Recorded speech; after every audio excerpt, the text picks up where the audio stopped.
Hello, hello, hello, friends, and welcome back to another book review. Today we're going to be talking on The Warlock in Training, Studies in Demonology, Book 1 by T.J. Nichols.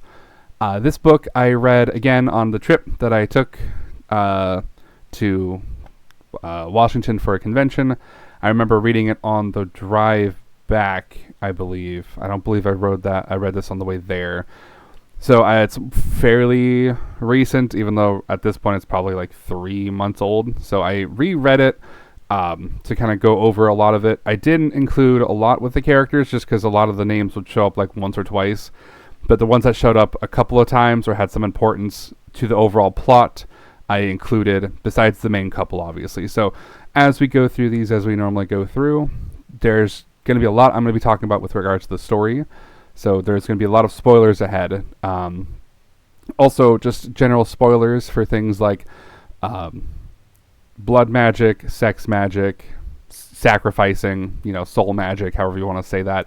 Human sacrifices are referenced a lot in this book. So if any of those things like blood, sex magic, although if you're listening to this, you're probably either into romance or into sex yourself. So, welcome to the gay romance. Welcome to the gay shit. So let's go through the characters. So we start off with Angus Donahue. He is a warlock in training at a warlock college at his father's demand. He is trying and wants to be his own person. He has his own ideals, but due to his family's status and kind of his role in that, he's, unfortunately following in his father's footsteps and trying to fail at college to get kicked out. So it's not putting shame upon the family in the way that he didn't, do well. It's more that he just did it and didn't succeed in it. He's not meant for him or whatever. He mentioned in the first chapter he'd rather study vet or medicine. He wants to be a medic. He wants to heal people. He doesn't want to be, what his father is, essentially. And as we kind of go through the book, we see that he questions everything that he thought he knew and is not willing to take the status quo as things how they should be. He wants to change that. He thinks it's not right with the things that are currently happening in the world and wants to fix that. And then we meet pretty much in the same first chapter, I believe, Sokka. He is a mage demon from Demonside. He works as a means to find water as the Demonside realm is drying up quickly. He's kind of the water seeker, if you will, as a mage. He is definitely a dominant lover, takes no bullshit, and is not afraid of taking what he needs from Angus in terms of the aforementioned blood, sex, and sacrifice magic, if you will. Spoiler alert, the sacrifice doesn't really happen to Angus, because otherwise the book would be over within the first couple of seconds, but he does find himself over time falling for the human who seems to care about the demon world and wants to do what others in his world, in terms of the humans, have not wanted to do for a long time. So touching on some of the other side characters, we'll see some of the names. On the demon side, we have Maniti, Usi, and Gouda. I'm butchering these so hard, so please bear with me. And then those are just kind of the main three that kind of kept popping up throughout the book. There might be one or two more, but they're so replaceable in a sense, not saying these three, but the rest of them, that if they did show up, I didn't make a big note about them. But on the human side, we have the Underground. It's a set of rebel wizards, those who don't need a demon for magic like warlocks do. And then we start off with knowing of Jim, who is Angus's ex, and then throughout the story we met Ellis, and then Terrence Erickson, Angus's tutor in college. And then for the story plot, let's start with the fact that I touched on most of this already, but anyway. Angus doesn't want to be a warlock. He never did. His father's pushing him to do it in Warlock College. During the initial summoning lesson that he's in Demonology, I think 102 is the class, he is supposed to be summoning his demon for the first time, the one that he'll be bound to, and the demon will be bound to him, vice versa. It's a mutual binding, if you will.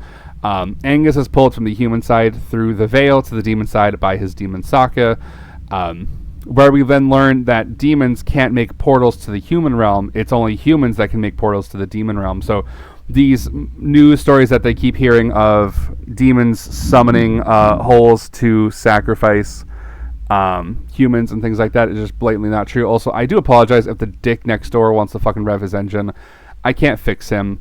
I wish I could just stop it. I might complain to the city or something, but just do something because it's so annoying.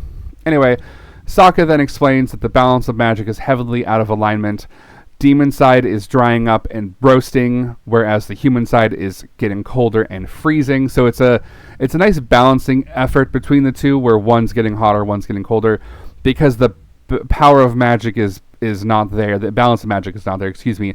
The demon side's magic is running very, very low because the humans keep grabbing more and more and more. And while the portals do open, not enough magic can seep through, almost like osmosis, if you will, where it would make a big enough difference because they're not open for long enough. Which is why, as Sokka explains, they have to restore the balance through one of three ways: human sacrifice, sex magic, or blood magic.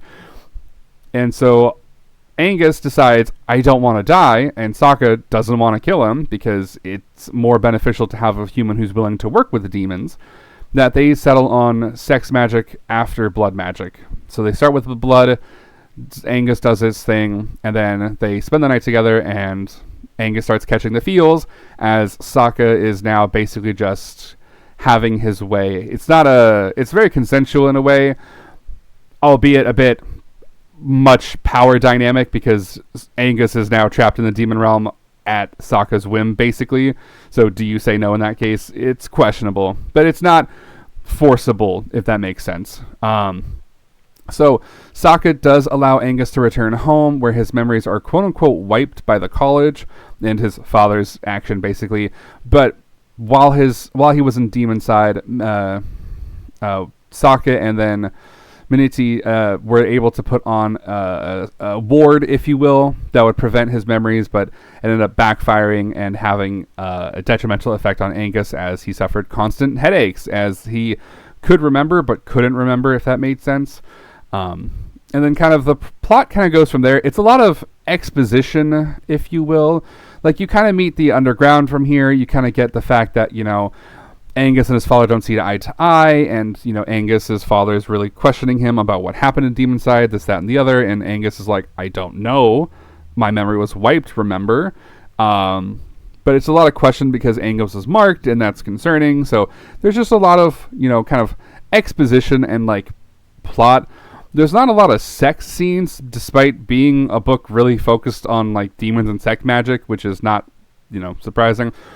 But then at kind of towards the middle and end, realizing that his father, the college, and those in power knew about the imbalance and that it was getting worse and did nothing to stop it, Angus is agreeing to help Sokka restore the balance in any way possible, and it ends off in a not cliffhanger way, but it does set up for the next book, which I think is Rogue in Training, or a Rogue Warlock or something like that. Because this is a Studies in Demonology series, I think there's another book, maybe a third one after this. So there's a lot more to go on, but it's not a happily ever after per se, because the story's not fully resolved, but at least Angus and Sokka are happy together and alive, so that's, not a bad thing. I will probably get the other two at some point. I am not opposed to it. This book we'll go through is not one of my favorites. So let's go through a couple of the tropes, as we've kind of touched on most of them already. So we have the whole, magic, fantasy, demons. The book does cover how magic works between wizards and warlocks, in terms of warlocks need the demon, wizards just draw on their abilities, and kind of the natural magic in the air and in the environment. Demon Side has a vastly different view on magic, literally and figuratively. In Demon Side, you can see the magic as you're doing it. It has form, it takes shape, it's light, it's all these things that you don't see in Human Side. And then, you have sexy demons willing to meet with humans and willing to partner with humans to do sex magic and to do blood magic rituals and stuff like that. And they cover the typical, soul magic, human sacrificing, blood magic, less human sacrificing, but human sacrificing. But they can mix and match them. So, like, they say the best combination, I believe, is blood magic first and then soul magic next, and then you get the both. But I think, and I'm not sure if I read this correctly, the ultimate is like sex, blood, and soul magic all in once. You basically fuck them, you cut them, and you bleed them dry, and then you grab their soul at the end, and it's like the best. But each kind of interaction that the Sokka and Angus have releases a certain amount of magic, and there's, some things are more repeatable, blood magic and sex magic, whereas soul magic, while it may have the highest yield, is singular. It's a one-off, so grabbing humans to sacrifice only is like a slap on a weak band-aid on it, the situation, if you will, whereas the other options are more kind of repeatable and can draw magic to and fro from the human side to the demon side via these human kind of like conduits. And then there's the whole demon-human relationship on the onset. Angus is not romantically seeking a relationship with Sokka, but it does develop naturally over the book, and I do appreciate the two. I like them. I really like how they describe how the demons look, and how they kind of put emphasis on the different classes of demons. Some are like pure feral animal-like.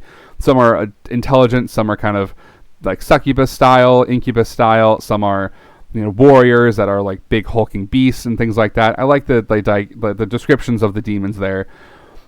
And then we have the typical bad parents. Angus' father would literally leave his child stranded on the other side, then attempt to rescue.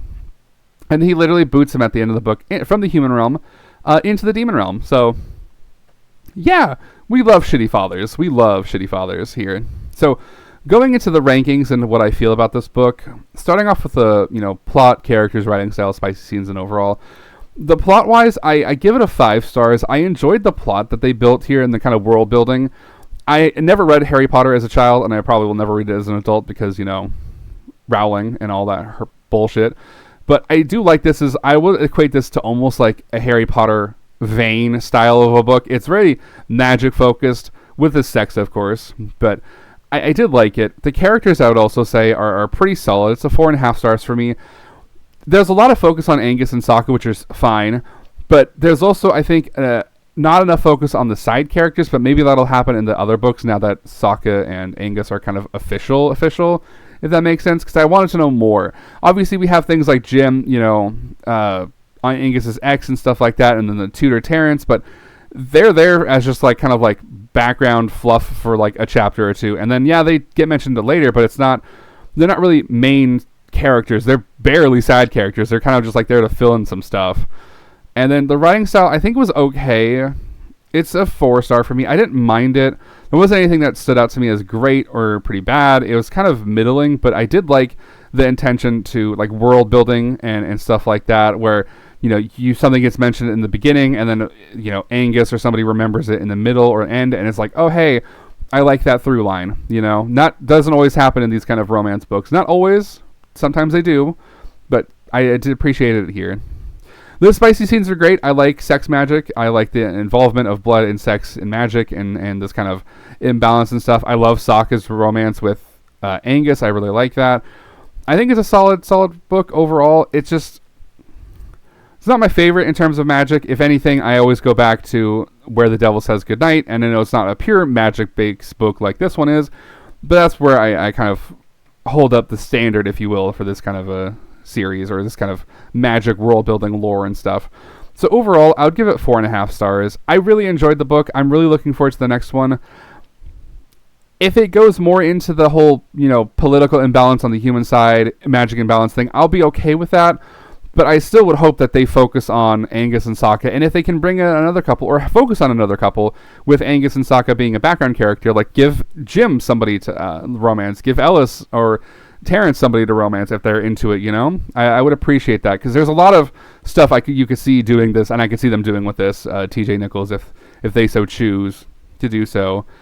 Now, here's the harder part, is giving recommendations for this. This book is kind of hard, because it's more, like I said, it's more like Harry Potter in the sense that there's like world building and character development and stakes and plots and stuff like that. And I'm kicking myself now because I would rather recommend another book, but the two books I went through, I said more demons. If you are into a demon romance, I highly recommend Black Key Incubus. It's not a novel per se. It's a graphic novel, which I'm not trying to make saying one is better than the other by that statement. It's like a comic novel. It's a graphic novel by Schulzman and Dawes. I supported their Kickstarter, and I loved the book. I know it's just like the first part of it, if you will, but I'm really excited to see what comes next. And I doubt I'm going to see it for a while, but, I couldn't recommend that enough. If you can get your hands on it, if you go to conventions or anything like that, or if they have a website. I tried looking for one. I didn't see one. I highly recommend it.